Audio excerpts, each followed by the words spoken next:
Want a water? Yes, please, thank you.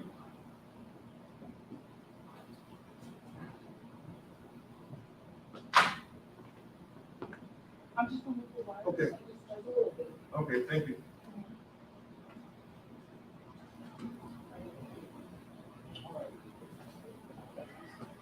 Good enough, because he wants that there. Yeah, but as long as they're fine. Yeah. And just turn on the mic, gentlemen. Okay, Chairman. Yeah, they don't have to be function, so just press them on. Thank you.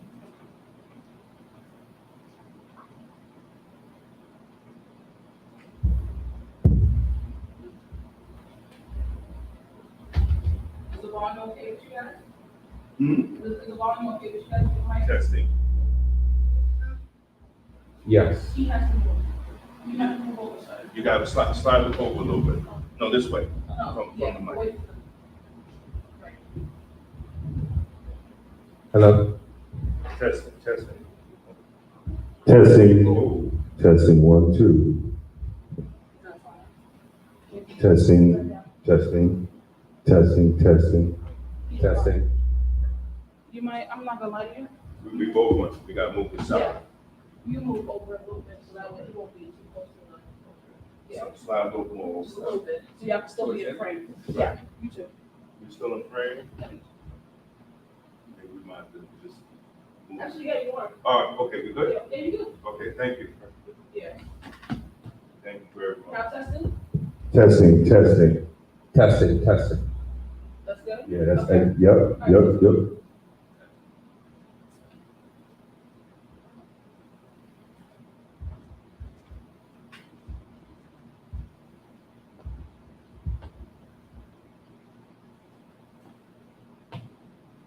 Well, it's not 12 o'clock yet, so good morning, everybody.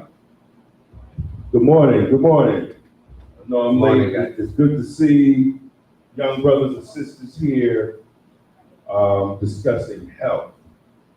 Because one thing, as y'all get older, your health will become more important to your everyday life. Right now, you're young, and you're out there, you're exercising, and when your body changes and your metabolism slows down, and I'm glad I got the doctor here to talk about it because we're going to talk about it. But it's great to have young people here because the Black community is plagued with chronic illnesses, high blood pressure, high cholesterol, diabetes, heart conditions, because we do not take care of ourselves the way we should. The culture in the Black community and the foods that we eat is adverse to our health. So it's good that young people are here, that you can start eating better and eating the proper food to maintain a long life. And that is excellent. So I'd like to introduce my brother here. He is the self-care advocate, Dr. Cedrick. And he's written a book called The 7 Steps to Prevent Chronic Disease. Now, as I said earlier, in our communities, we are plagued with chronic illness. And also, we're sitting here with Mount Vernon and the people are fighting to have a full-fledged hospital.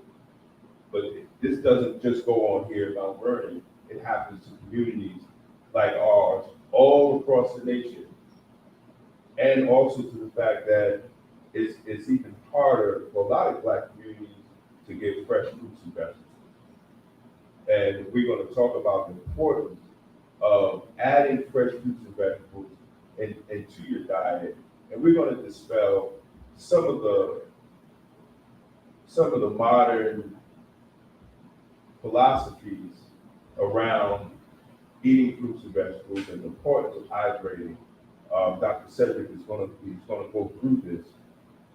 And not only our healthcare, and it's good for young people to be here, to change your mindset from healthcare to self-care, to take care of yourself and to eat the proper food. So let's welcome Dr. Cedrick. Dr. Cedrick, thank you for coming today.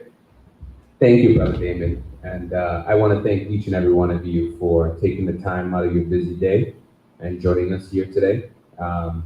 We know it's a Saturday, it's a beautiful day outside, so Exactly. there's a million things that you all could be doing, but instead you chose to invest in yourselves, in your health, in growing in wisdom. So I really commend you for that. And like Brother Damon said, the sooner or the earlier you do it, the better.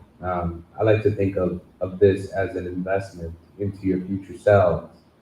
As we'll soon find out in our discussions, chronic disease is something that affects most of the people in this country. It's actually bigger than just the Black community. It tends to be a little bit worse in the Black community, but it affects every community.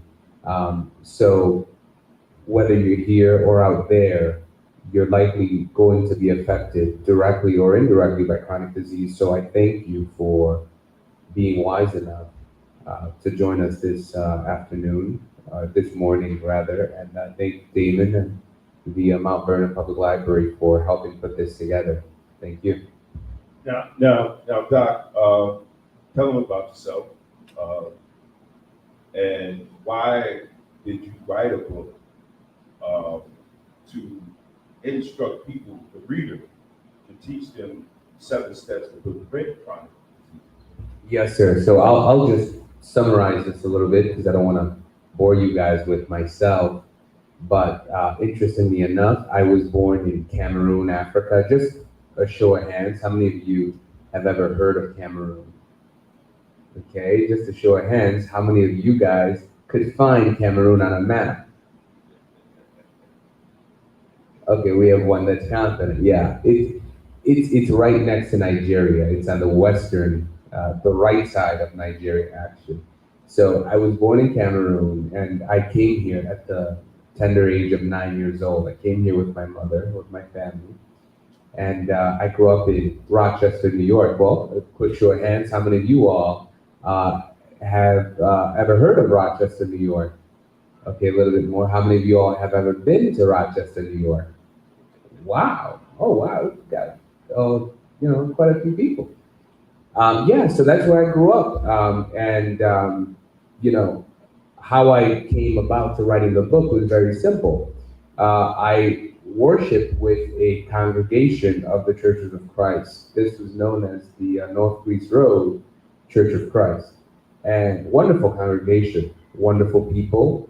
And what I remember the most was every Sunday when we would come together for worship. And you find this in most churches, right?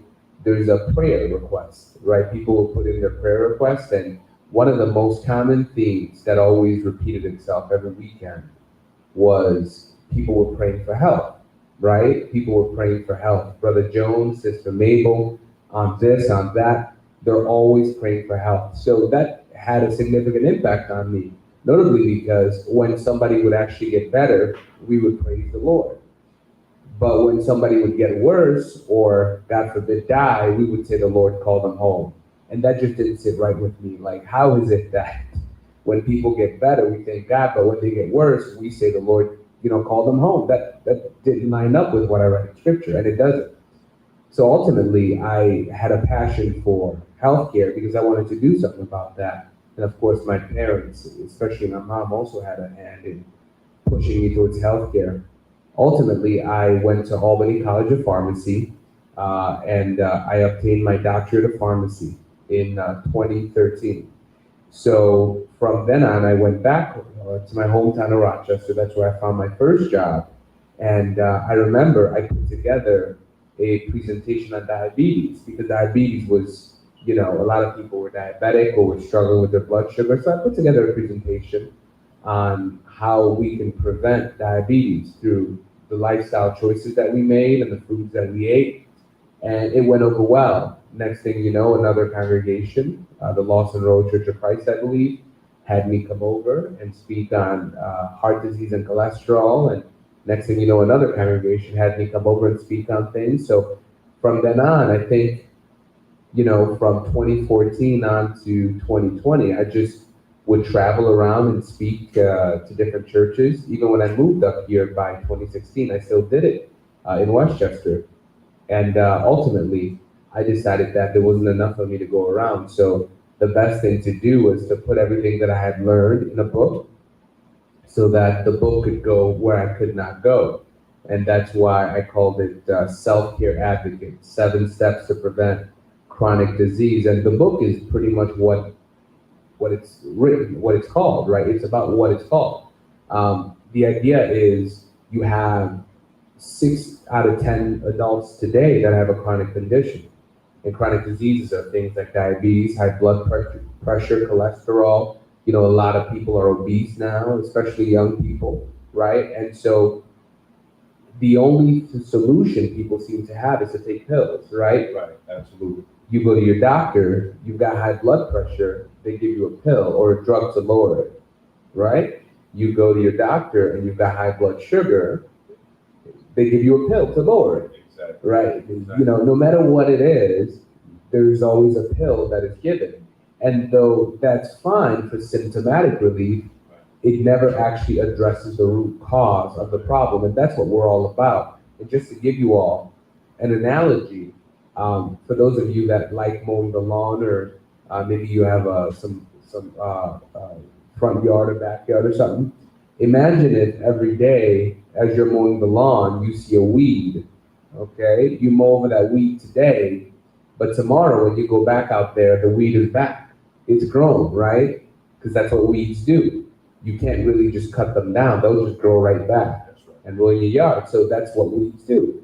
And so imagine if you just kept mowing and mowing and mowing. Well, pretty soon, your neighbors are going to look at you like, what's wrong with this brother? You know, what's wrong with you? You keep doing the same thing and it keeps coming back.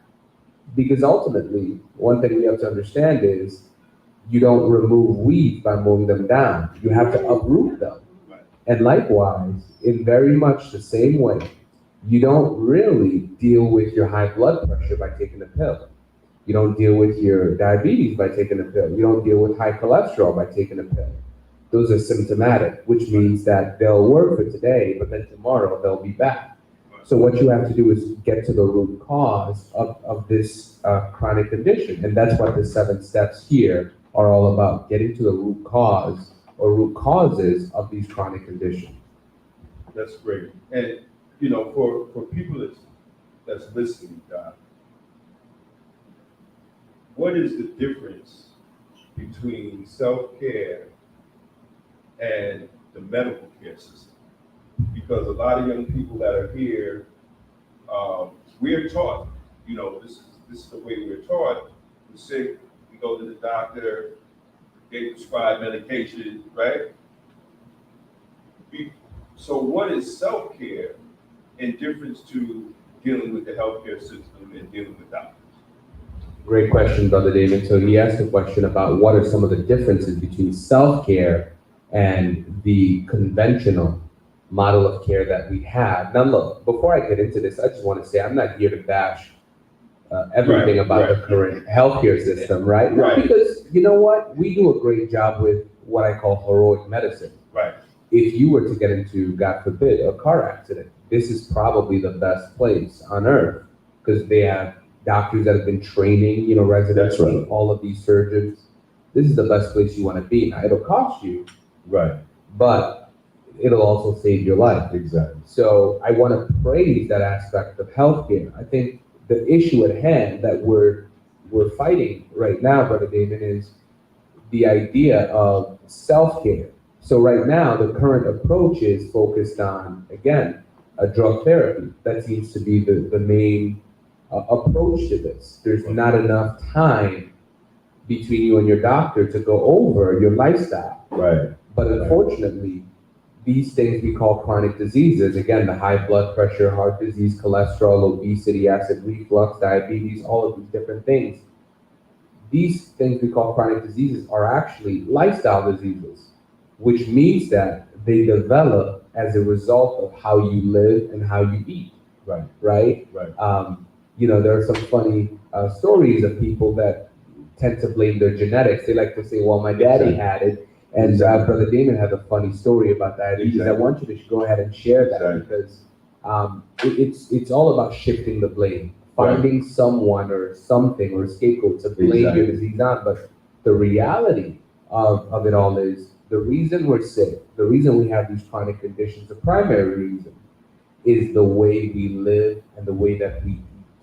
If you can look at that and evaluate that, you can get to the bottom of whatever you're struggling with. So that's one of the main differences between the self-care model that we're advocating and the healthcare model, is that the self-care model takes the time to address how you live and how you eat.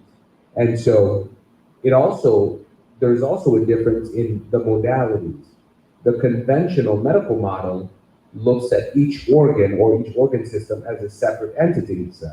Whereas the self-care model looks at things from a holistic perspective, meaning you are one entity. Right. We're not gonna, if you have, just to give you an example, if you have a lot of sugar in your blood, okay, just imagine putting sugar in water or something like that. What do you notice about that? It becomes thicker, right? It becomes thicker. So we would liken that to being diabetic, for example. Right. But here's the thing, if your blood is becoming thicker, well, what organ pumps the blood throughout the body? The heart, right? Exactly. So if your heart is responsible for pumping the blood throughout your body, but your blood has gotten thicker, right? What do you suppose the heart's gonna have to do? Work hard. Work harder, right? And somebody would call that high blood pressure. So I wanted to give you all that little scenario to have you guys start connecting the dots, right? They're not distinct and separate diseases. They actually tie into each other when you take a look at it. Right. And this is why it's fairly common. And I'm telling you, in all my years of working in healthcare, I've never seen someone, or rarely seen someone, go from 5 drugs to 4 drugs to 3 drugs to 2 drugs. Exactly. But what you often see is people go from no drugs to 1 drug to 2 drugs to 3 to 4 to 5 and up. Exactly. Right? So we have to start to look at the connection or the correlation between these conditions. Exactly. And what we find when we look at that is that they're related to each other in some way, shape, or form. So these are some of the hallmark differences between the conventional medical model, which we have, and the self-care model that we are advocating for. And of course, be mindful, ladies and gentlemen, is this, and this may seem harsh, but I really need you all to understand this. When you die, your doctor is going to take your medical file and put it aside and move on with his or her life. Do you understand? Exactly. So what that means is the only people that are going to cry are your family members and your loved ones, your friends. So it is not your doctor's responsibility to keep you alive. You understand? Exactly. Because they will move on with another patient. It is your responsibility to keep yourself alive. It is not the government's job to keep you alive. Now, they can give you good suggestions, they can give you good ideas, they can help. But if you don't care about yourself, nobody else can. That's right. And nobody else will. So that's the difference. One of the key differences between the self-care model we're advocating for and the conventional model. And that is, you can't just listen to your doctor and do what they say. You've got to ask questions. You've got to be interested in why it is that you're doing this. And don't be scared, don't be shy. You're paying them, they work for you. You understand? So these are just some of the hallmark differences between the self-care model and the conventional healthcare model. And of course, the self-care model will actually prevent the development of chronic diseases. The healthcare model cannot prevent the chronic diseases. They can treat it with drugs, Right. but they can't prevent it. And we see that with diabetes. Exactly. You know, in the 1920s, 1% of Americans were diabetic. I believe in the 40s, 2% were diabetic. In the 1980s, 4% were diabetic. Today, you have almost 11.4% of people that are diabetic. So what we see is the trajectory is going up, up, up, and up. And that's just diabetes. That's not counting high blood pressure, which affects 50% of adults. It's not counting obesity, right? That's not counting arthritis. That's not counting Alzheimer's. That's not counting any of these other conditions. But they're all going up, up, up, up, up. And so, again, my point is this. The conventional medical model is unable to stop the growing trend of chronic disease. They can treat the symptoms, but they cannot stop it. The only way you stop it is by becoming a self-care advocate. That means you become someone who is interested in your health. You attend events such as these. You ask questions. You're not shy, right? You do your own research. That's right. And you grow in wisdom. And I think you'll be pleasantly surprised. That's right. So I wanted to, Dr. Cedrick brought up my story, and I tell my story a lot because you would, and this is for young people, older people, because we hear it's genetics. The reason why Black people have high blood pressure, high cholesterol, type 2 diabetes is because it's our genetics. I was a caregiver for my mother for like 3 years before she passed. And she had everything. She had high blood pressure, open heart surgery, she had diabetes. They ended up amputating her leg from the lower knee down to the foot. And one day I noticed I was on the same medications that she was. And when I talked to my doctor about it, he says, well, it was bound to happen, because, it's genetics, it's your DNA. And I said to the doctor, well, how that could be? I'm adopted. That's not my biological mother. So how is it going to be genetics when that's not my real mother? I'm adopted. But you know what was passed down? The food that we eat. He ate the same food. You, a lot of times, young brothers and sisters, your parents cook your food. And where did they get those great recipes? They get it from their parents, and then from their grandparents, and then their great-grandparents. So if your grandmother, a lot of times, have one of those, and they say, well, it's genetics, it's because y'all have been eating the same type of food for generations. It's not your DNA, it's your dinner. So if you want to break the cycle of chronic illness in your family, you have to change what you eat and change your relationship to food. So, and I just want to mention that because there's a lot of young people here, when y'all get older, and God forbid, you will have that, remember, the doctor's going to say, oh, it's genetics. That's the first thing that's going to come out of their mouth. Instead of maybe you need to eat some more salads, maybe you need to put some more fruits and vegetables in your diet, maybe you need to hydrate more. So understand that, because that's what we're fighting against. We're fighting against the mindset that has been put in our culture in our relationship to food. So, Dr. Cedrick, my brother, as we move forward, and I've talked about hydration. Talk about the importance. It's a hot day out here, we're in the summertime. Talk about the importance of drinking water and staying hydrated. And when we don't, how does that affect our bodies? Great point, Brother Damon. So one of the steps to preventing chronic disease is to increase hydration. And this is actually very interesting. Whether it's a blessing or a curse, today here in the United States, in America, we have access to so much, right? We have access to choices. There's so many options when you feel thirsty. You can drink water, you can drink milk, you can drink juice, you can drink tea, you can drink coffee, soda, pop, whatever you call it. There are so many options for you to choose from. And for many people, that's a good thing, but for some, it's a bad thing because they tend to grow towards things that are sweet. Now, let me tell you why water is probably the most important thing that you can drink or that you can consume. Number one, your body is predominantly made up of water. Number two, your blood is predominantly made up of water. In fact, water is responsible for most of the things and chemical reactions that take place in your body. Water is essential. It keeps you alert. It keeps you regular, right? It helps you cleanse what's going on in your body. And so you see it as urination. Water is just absolutely crucial for your health. But again, going back to what I stated earlier, we have a lot of options. And so for many people, they don't drink water. You know, when they get thirsty, they'll grab a juice or something with sugar, okay, a beverage or something like that. And they don't seem to understand that, that's unnecessary. Yeah, they taste good, but the only thing your body ever needs is water.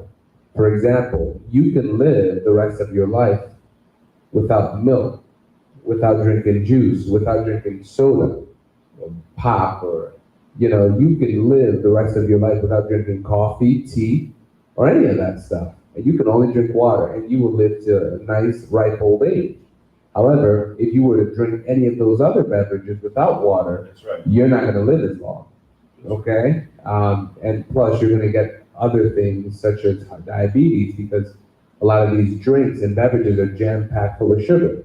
So, the point that I wanted to make was it is absolutely crucial for us to increase the amount of hydration that we get in our bodies. Now, look, the body is a very wonderfully made creation. It's a wonderful machine because the body will let you know when it needs water in the form of thirst. Your lips are dry and everything. Maybe you're tired or any number of symptoms. And it'll let you know that you need more water. But again, because we have so many options and many people are addicted to sugar, they tend to go for the sweeter beverages, and that's the detrimental thing. So just wanted to be mindful that you all knew that the one thing your body always needs is water. Anything else is it's optional, but the body doesn't really need it. Now there's some water in them, but there's also lots of things like sugar and additives and everything that your body does not necessarily need. The body needs water. And so when you listen to yourself, to your body, you can sort of tell because it gives you signs. Another sign is the color of your urine, for example. Right. If you were to ever urinate and take a look at the color of your urine, people often say, well, what color, if you were to ask them, what color should urine be? They'll say yellow, right? Well, not exactly. I mean, yellow represents the amount of things that the body was able to take out of your system, right? It's the salt, it's water, it's waste and urea and everything, right? That's what the yellow represents. If Right. it's darker yellow or orange or whatever, that just means you have a lot of stuff in you. That's why if you spend a whole day drinking water, guess what color your urine is going to be? Clear. Clear, exactly, right? Because you spent all day drinking water. So there's not a whole lot of things or bad things in your system for your body to get rid of. And so I think we have to be mindful and listen and pay attention to the signs that the body is giving you, right? And so urine doesn't necessarily have to be yellow. It's yellow because there's a lot of waste that your body's trying to get rid of. And it's also a sign to tell you that maybe you need to drink more water. That's right. So there are signs that the body gives you to let you know you need more water, but unfortunately, especially in America, a lot of those signs are ignored. Exactly. And people choose that which is packed full of sugar and sweeteners and preservatives and all that stuff, which contributes to all these chronic conditions. And I'm glad young people are here because one conversation that we do not have a lot is the importance of gut health and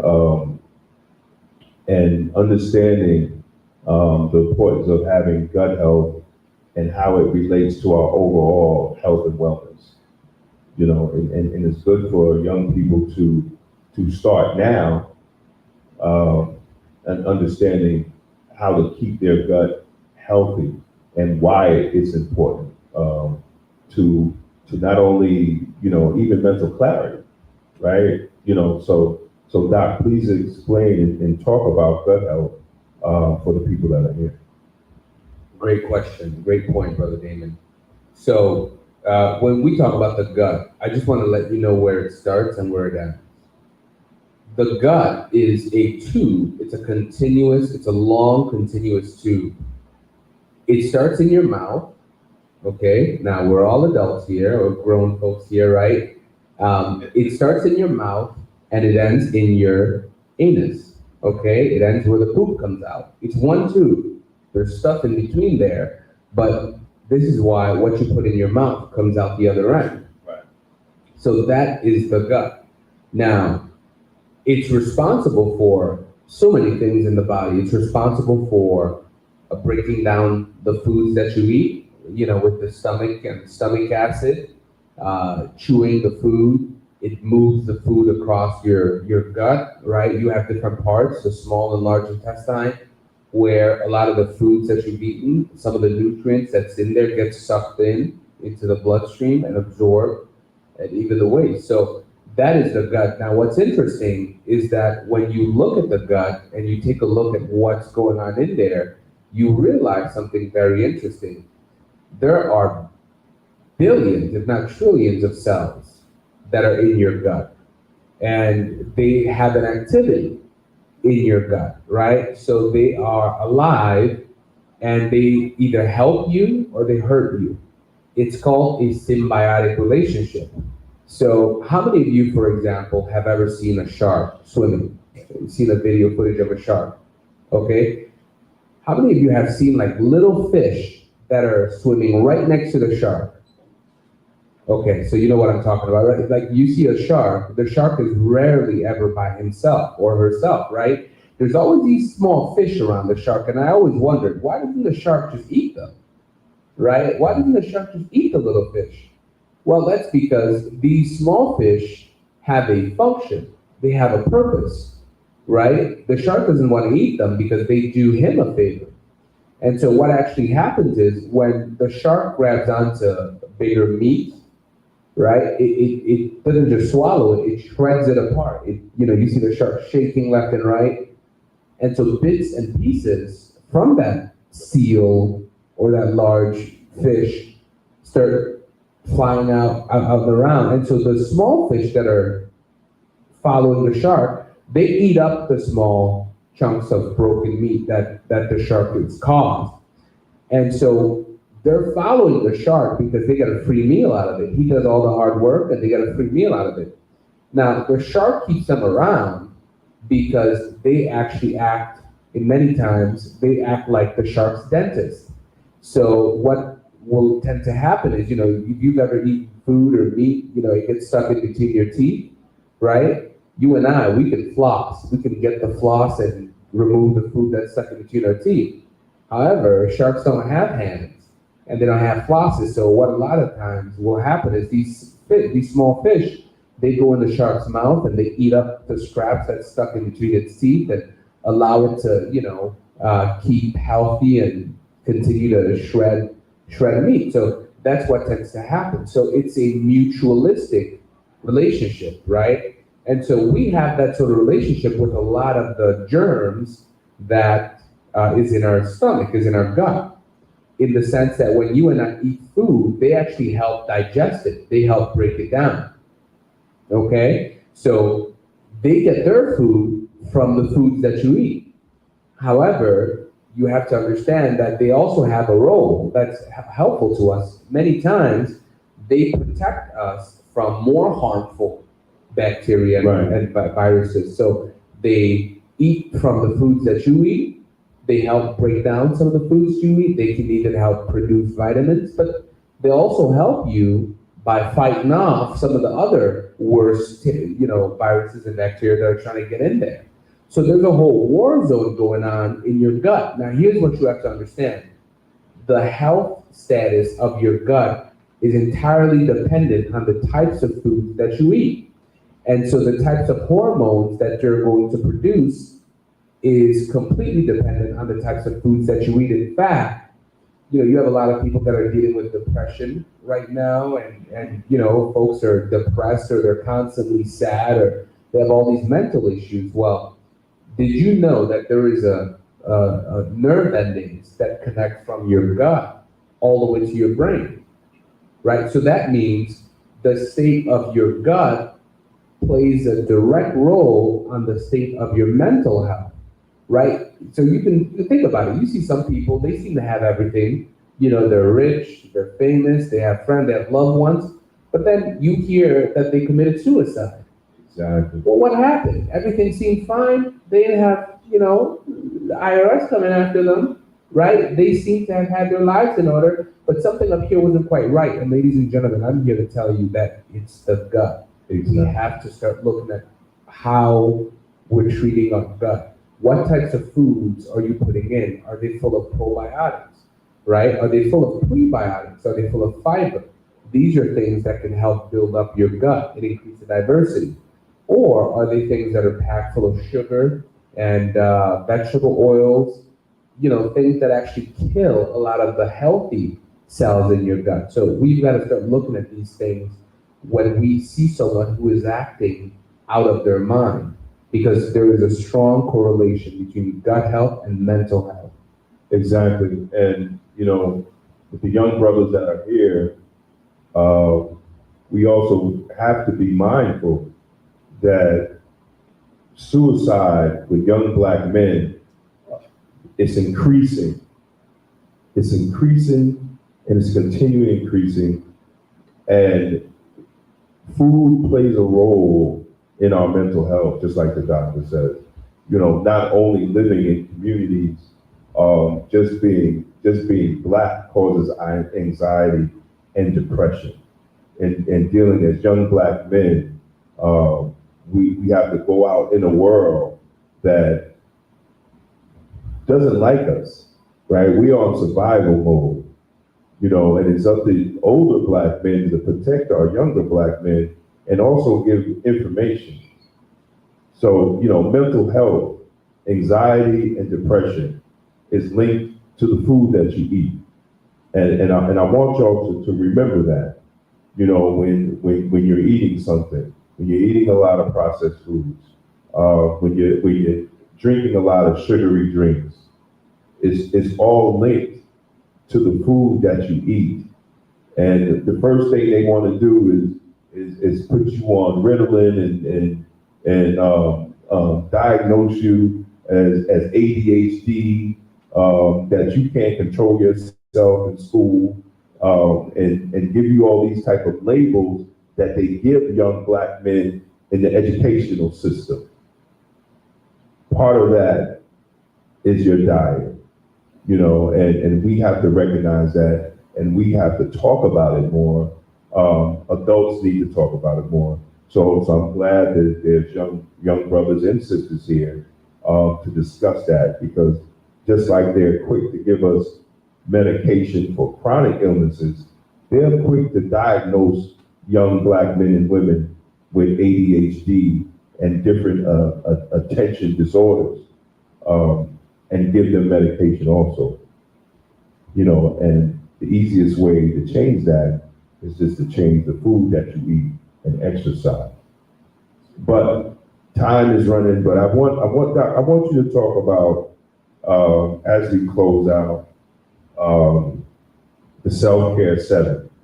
What people can do on their own, these 7 steps. We're gonna go through all 7. We talked about some of them, but we're gonna go through all 7 that these young brothers and sisters can do right now. They could leave here and start right away. So let's start with reduce inflammation. Yes, thank you, Brother Damon. So just to start off, the Self-Care 7 is the key ingredient in my formula. And these are 7 holistic lifestyle changes that you can make today to greatly reduce your risk of chronic disease. So if you yourself are struggling with any of these chronic conditions, or maybe your parents or some other loved one is living with a chronic condition, this is what you want to talk to them about. In fact, right there in the back, we have some pamphlets. We have copies of the book for anyone who wants to buy, but we also have pamphlets that each of you can take home and share with your parents free of charge.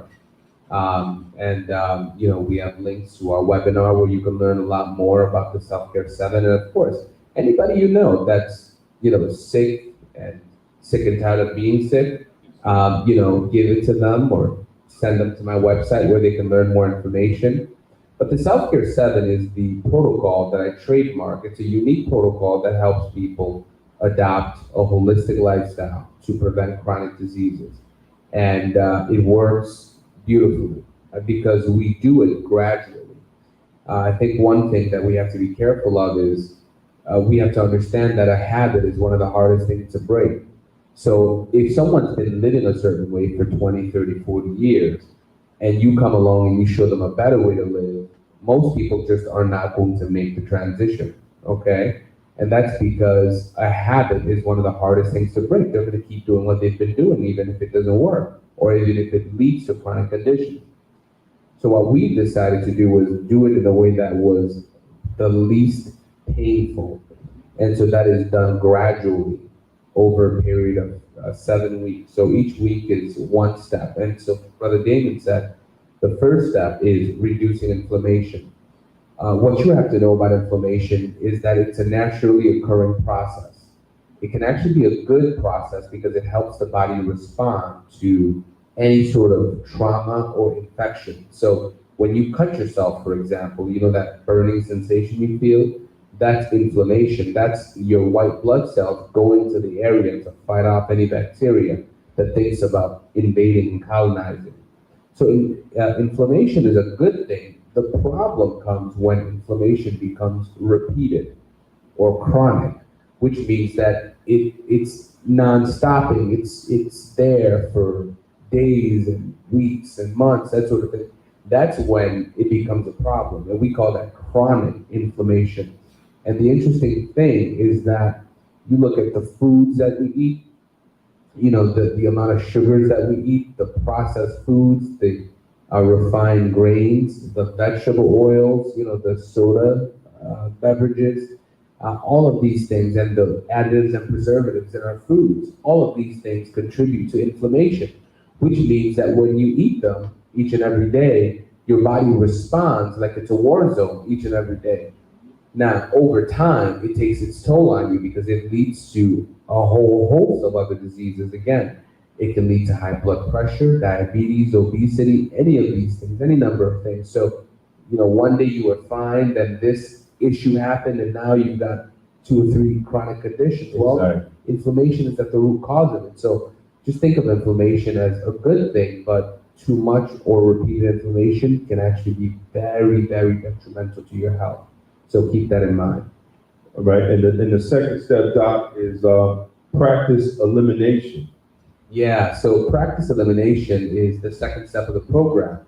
And that's really significant because there are channels of elimination in the body, right? You have your lungs. When you breathe out, you're breathing out CO2. That's a waste gas. You have your lymphatic system, which helps to cleanse the blood. You have the blood itself, which carries nutrients throughout the body and then picks up waste. You have the lungs, which is for the exchange. You have all of these different things. You have the skin, which allows you to cleanse yourself whenever you're sweating. Sweat is the body getting rid of toxins, sort of filtering it out. You have your kidneys and even your liver, and they all have a function. The kidneys, for example, filters your blood, and the liver detoxifies. So if you have any drugs or alcohol or something, the liver is responsible for detoxifying those things. But what I want to particularly focus on is the colon. So when we talk about elimination, I want us to focus on pooping. You know, you got a situation where people in America eat an average of 3 to 4 times a day, but they'll go 2-3 days and not poop. Right. And you think about what does that mean for the food that's sitting in your stomach? Exactly. What's it doing there, right? And so that's where I think a lot of issues arise. You know, inflammatory bowel disease, irritable bowel, ulcerative colitis, all these things. They happen as a result of the fact that we have food that's stuck here in our gut and it's not moving. We're not pooping it out, but it's just sitting there. Exactly. And over time, it leads to many different diseases. So I want you all to understand the importance of pooping.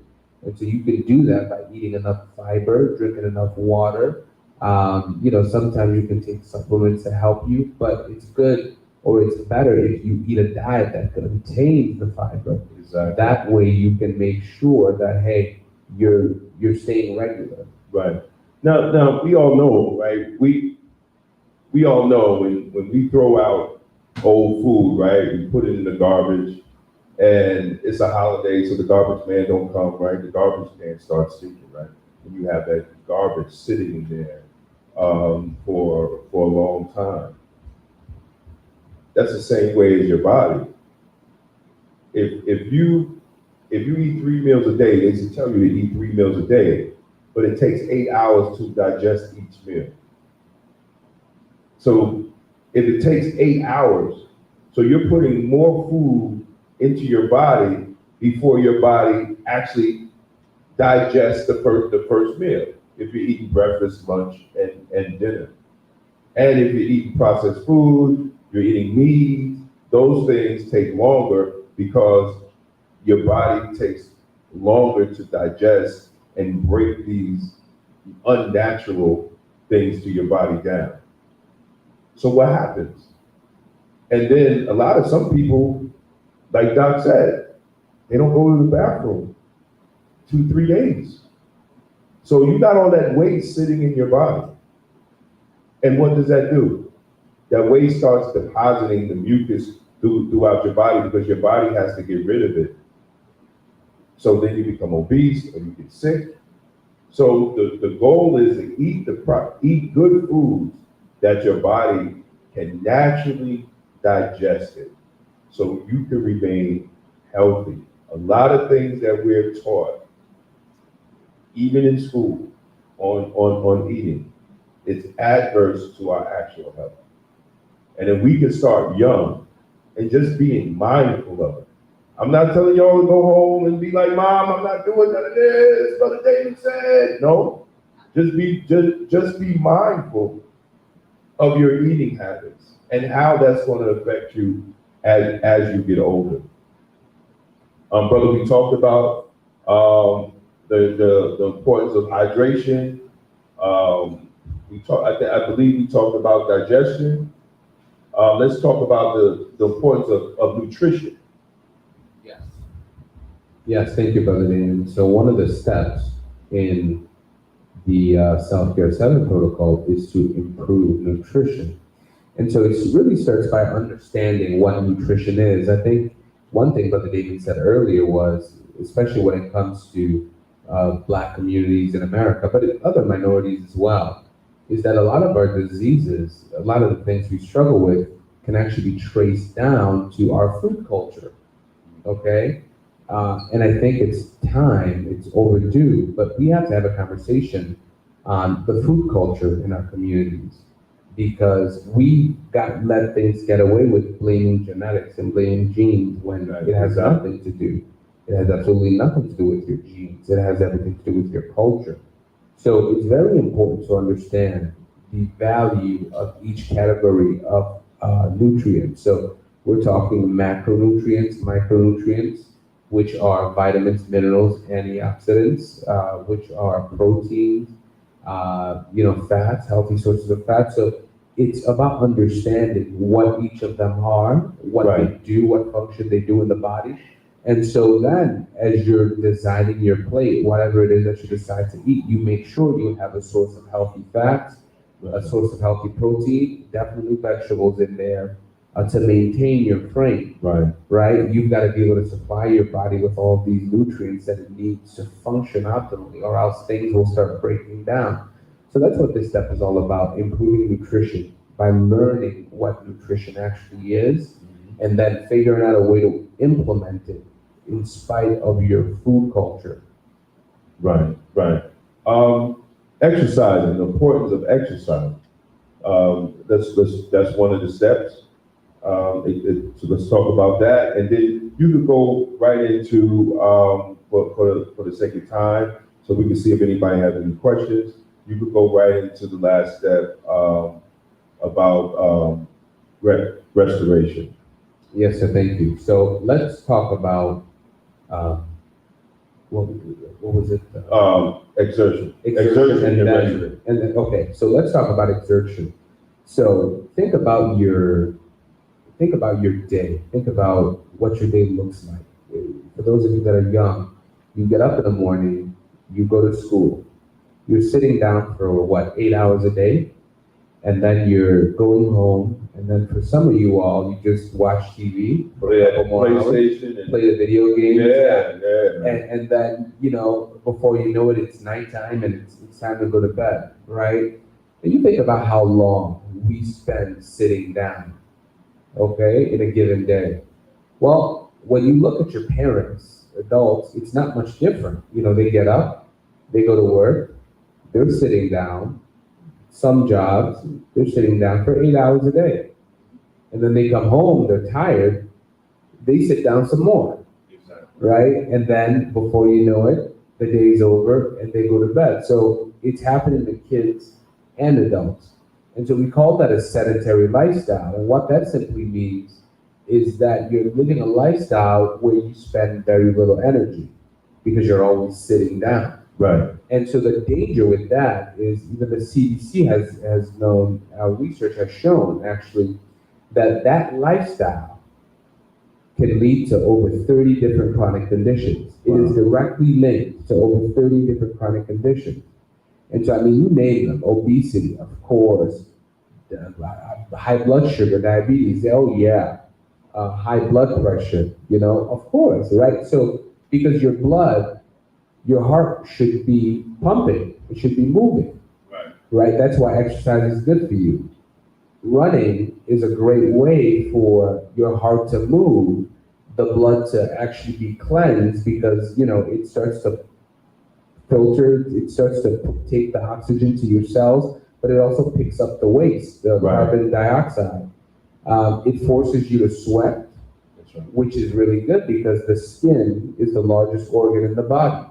And by doing exercises, at least up to the point where you sweat, you're getting a free detoxification, right? The skin is getting rid of a lot of the waste that's inside of you, in your body.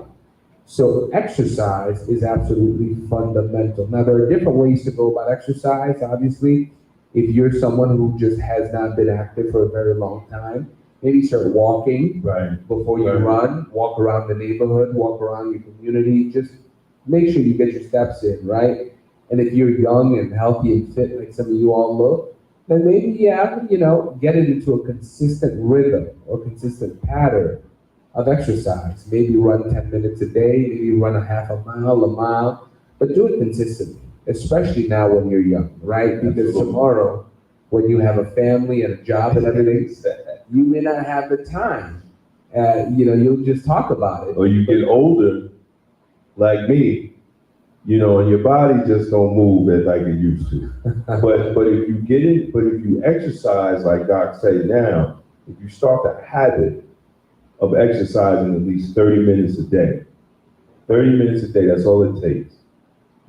As you get older and you keep that up, you're gonna see that you're gonna be in better shape than other people your age.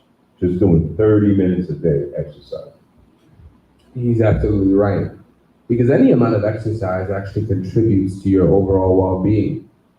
So it's good to keep in mind. So exercise is absolutely crucial. Now again, start where you are and then build upon it. So that means, some of y'all, that's walking.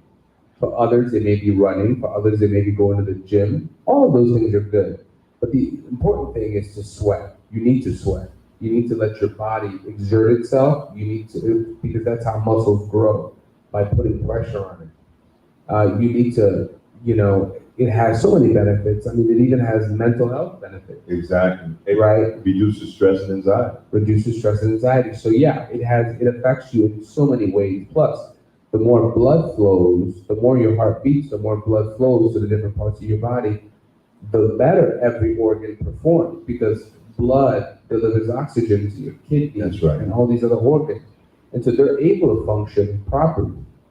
So exercise is crucial. Just sort of start where you are and see what you're able to do, but make sure you do it consistently. And then we transition to restoration, correct? Right. So this is the last step, the 7th step of the program. And what restoration is really all about is giving your body a chance to rest, giving your body a chance to recover. And of course, this is where we touch a little bit more about mental, right? Mental strain, mental stress, mental health. And that's really because you have a lot of people who are mentally exhausted. They're That's physically right. fine, but they're mentally exhausted. right. And I want to tell you, that's just as heavy, if not worse, than being physically tired. That's right. And I'll tell you why, because if you've ever been in a stressful situation, then you know that even though the situation has passed or is long gone, You still think you're still thinking about it, right? So you're carrying a cross that isn't yours to bear. You're still thinking about what so-and-so said or so-and-so did, even though they don't even remember, right? And so Right. again, that leads to chronic disease. It weakens your immune system and allows a whole host of things to come in and further damage your health, right? So this is why it's important for everybody here to understand that your mental health, sometimes you need to say no. That's right. Right, so I'm learning that myself. Sometimes Exactly. you need to say no to people. And it's not being disrespectful, it just means that your plate is full, your cup is full. That's right. So you've got to make do with what you have for now. So it's important to understand the importance of stress, stressors, and they can be people too. These are the people that are constantly stressing you or bringing problems to you. It is crucial to understand that. Now, stress is only one component of the last step. The other component is to make sure that you sleep. You get enough sleep. We live in a day and age of smartphones. So people are laying in bed, but they're not sleeping. They're not getting their 7 or 8 hours of sleep, right? Right. And so right. your mind, even though you're laying in bed, your mind is constantly on, right? And plus that blue light just does not help your case. I mean, it destroys your Exactly. eyesight and everything. So I want people to understand, just as important as it is to exercise and eat well and use the bathroom and drink plenty of water and cut back on certain foods that create inflammation, it's just as important to deal with stresses in your life. And that might mean saying no to some people. And that might mean not hanging out with certain people. Exactly. Whatever it means, you have to be willing to do it for the sake of your own health. And so I just want you guys to keep that in mind. Thank you, Doc. We appreciate this conversation. Does anybody have any questions? Hi. Okay, so this might sound stupid. So going back to the story about we feed off of like our parents. Right. We feed off of like what our parents made and everything. Right. And I intermittent fasting. So I eat at like a certain time. Right. And I stop at a certain time. Right. But does portioning your food actually really actually help with your diet? The sport, I eat fish and my vegetables and stuff, but is portioning your food, I eat small amounts of my food. Right. And I know it's hard because we're used Right. to eating a whole lot of food. Right. You know what I'm saying? So is portioning your food the best way to lose a certain amount? If you're burning Right. more calories, Right. right? And, yeah. You got to burn more calories than the calories you take in. Okay, because I also a gamer, so I do say, I honestly do stay up.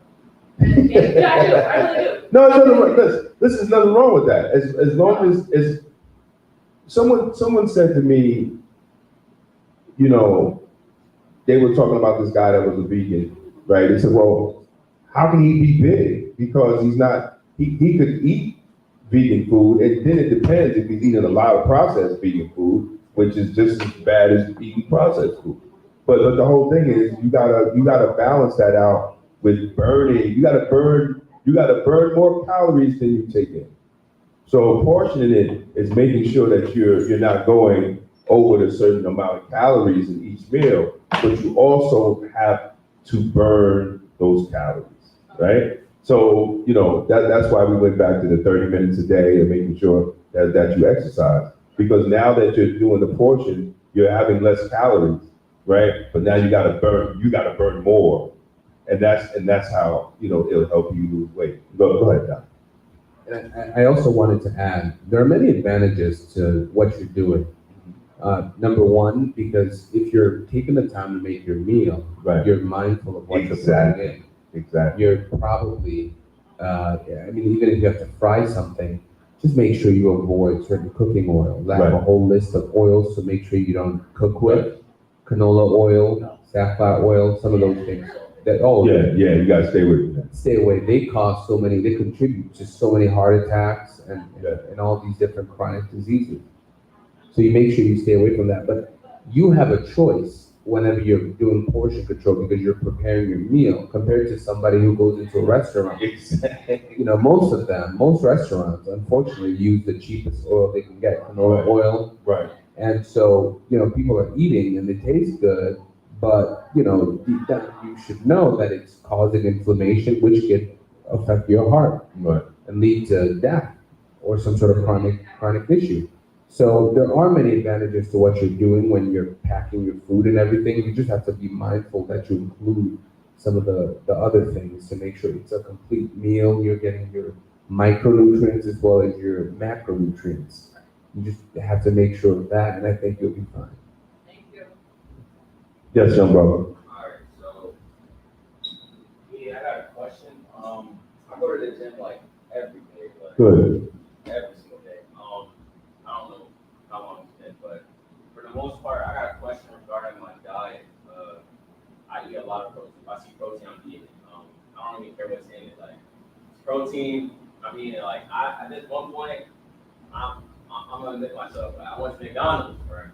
I went to the gym. I went to McDonald's. I saw that the 20-piece nuggets is saying they're getting 60 protein. You know what this 60 protein is? 60 protein for every 5 nuggets.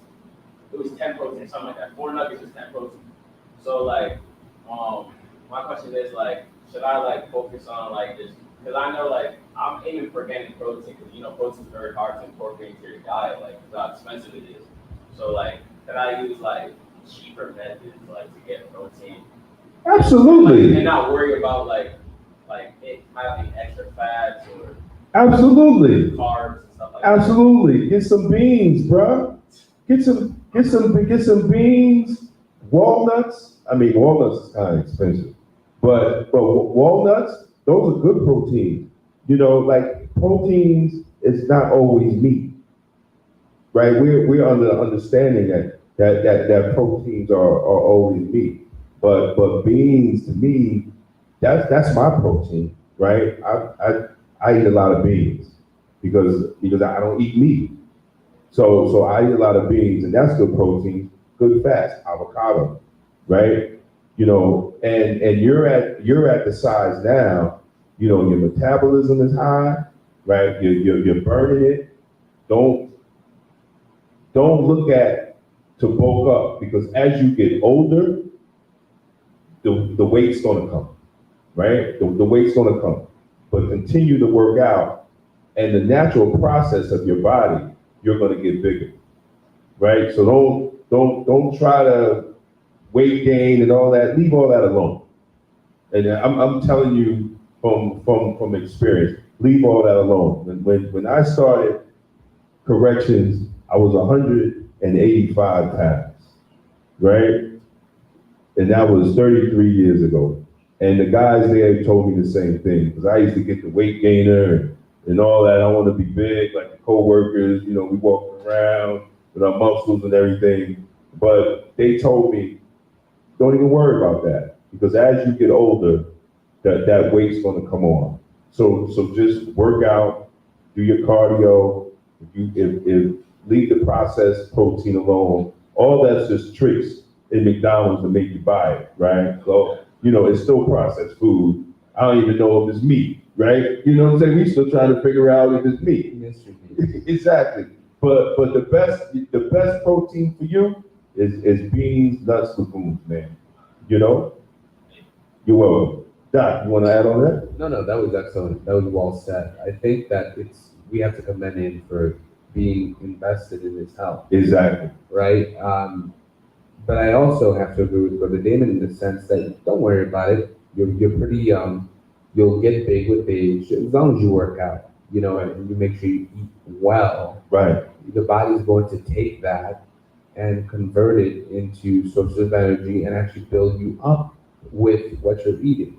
That's right. So as long as you're exercising, I think you're doing fine. Don't overdo it because please don't become one of those people that just overdoes it. Everything is gym, you know. Well, because there's more to life. I think, yeah, you have a fine Exactly, and exactly. you don't want to then, this pursuit of getting big can often consume people. Right. And being big, being muscular. I mean, if you watch, there's a brother, Cali Muscle, CT Fletcher, even Arnold Schwarzenegger, they all had heart problems, right? They all had open heart surgeries, because they put on so much weight that their body wasn't even made for that weight. So, being big is not being healthy. I've learned in my old age, being skinny is a little more healthier than being muscly and big, right? You don't have to go for a six-pack. Six-pack doesn't mean that you're healthy, right? But if you watch what you eat, if you try to burn more than you put in your body, you'll naturally have that six-pack, and you'll naturally keep it if you start at a young age.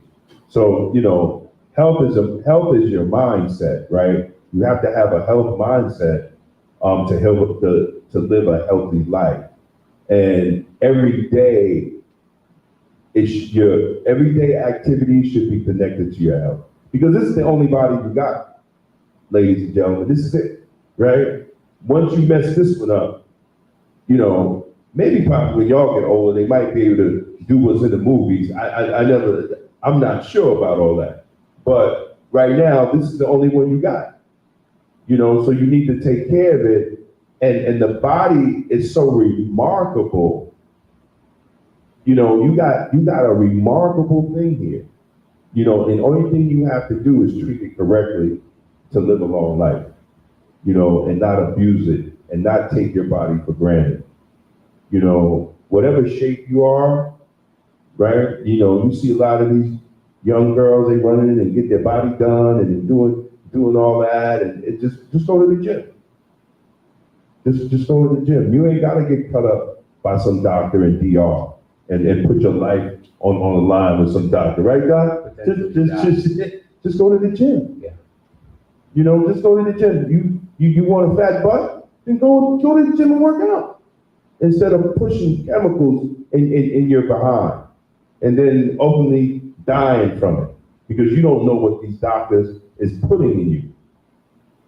You don't have to take steroids to get muscles. It's consistency. It's consistency in working out and eating the right foods. One thing CT Fletcher said is that, and I heard other people say, healthy food sometimes don't taste good. Right? Healthy food sometimes don't taste good. They have us hooked on sugar. That's why they put sugar in everything. You go to McDonald's, you go to French fries, there's sugar in your French fries to make you addicted. Sugar is a drug. And they put sugar in everything to keep us addicted. The government allows it. The government is the biggest drug dealer on the planet because it keeps us addicted. I challenge anybody. Try going a week without sugar and see how your body reacts. See how your body reacts. You'll be walking around the house like a heroin addict. Yeah. Because you go crazy. You will go crazy, and that shows that it's something wrong. Go ahead, Doc. Yes, no, Brother Damon is absolutely right. Sugar is just as addicting, if not probably more addictive than crack cocaine. Exactly. Right? The difference is it takes a very long time for it to have its effect. Right. Whereas crack cocaine has its effect immediately. Right. So they banned crack, but they didn't ban sugar. Just to give you, and I'm not saying ban sugar, I think there are certain things that it's good for, but just to give you an idea, the American Heart Association recommends that the average adult male gets no more than 35 grams of sugar, and for the average adult female, she should get no more than 25 grams of sugar in a day. The average American adult today consumes 77 grams of sugar. Wow. So that means that the average woman is eating nearly 3 times right, nearly double. Exactly. No, 3 times, because she's at 25 is her max, but she's eating 77 grams. So she's eating over 3 times what she's supposed to eat in terms of sugar. And the average man is eating almost twice what he's supposed to eat. And so it's no longer surprising if you live in a home where the parents are gaining weight or they're obese, Exactly. because they've been living, eating the standard American diet. Even if they try to be healthy, it's very difficult because of how a lot of the processed foods are made. Right. Right. And so this is why sugar is something, and like Brother Damon said, if you try to cut out sugar completely, you're going to feel like a drug addict because it has such a pull, and That's right. But the thing is, you almost need to experience that to see just how addictive sugar is. That's right. Everybody thinks, when sugar's around in a cake or a cookie, we start salivating. But the truth is, for a lot of people, it does terrible damage. Yeah. So yeah, I agree with Brother Damon, and I just want you all to know that everything in moderation, Right. but you be mindful that sugar is an addicting substance. It's addictive. Any other questions? Anybody got any other questions? That's great. Well, I want to thank, first of all, I want to thank Dr. Cedrick. I want to thank Mount Vernon Library. Yes, give this brother a hand. Dr. Cedrick, if they want to reach out to you, how can they reach out to you? What's the information to reach out to you? If they got any questions concerning their health or any questions they need to ask? Great point, Brother David. Thank you for that opportunity. I want to thank you all again for coming here tonight. I want to thank the Mount Vernon Public Library for hosting us and this wonderful event. For those of you who want to reach out to me, do me a favor. Do you guys have your phones on you? You guys have your phones on you? All right, take them out. Take them out. All right, I'm going to give you all my Cash App so you can.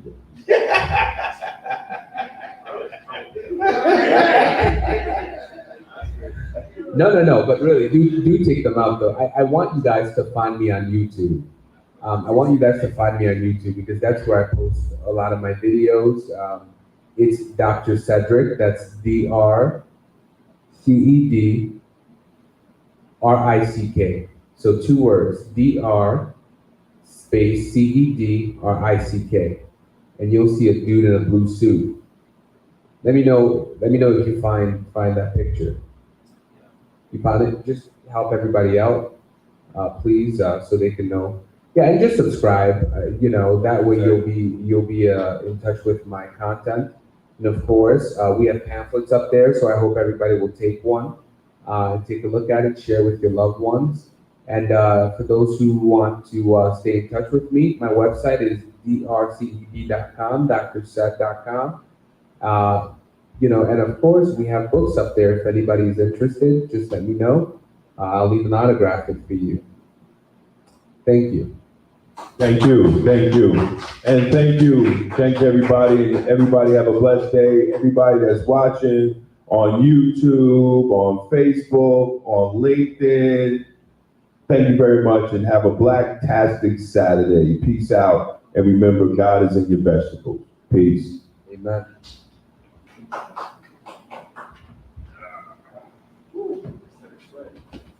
Okay, so we're good to go. Now, Captain said she'll give you guys the calendars on Monday, okay? For now, y'all don't need to sign out, just, y'all good to go. We'll do the signing out on Monday, okay? Y'all want to say, signing out Mondays?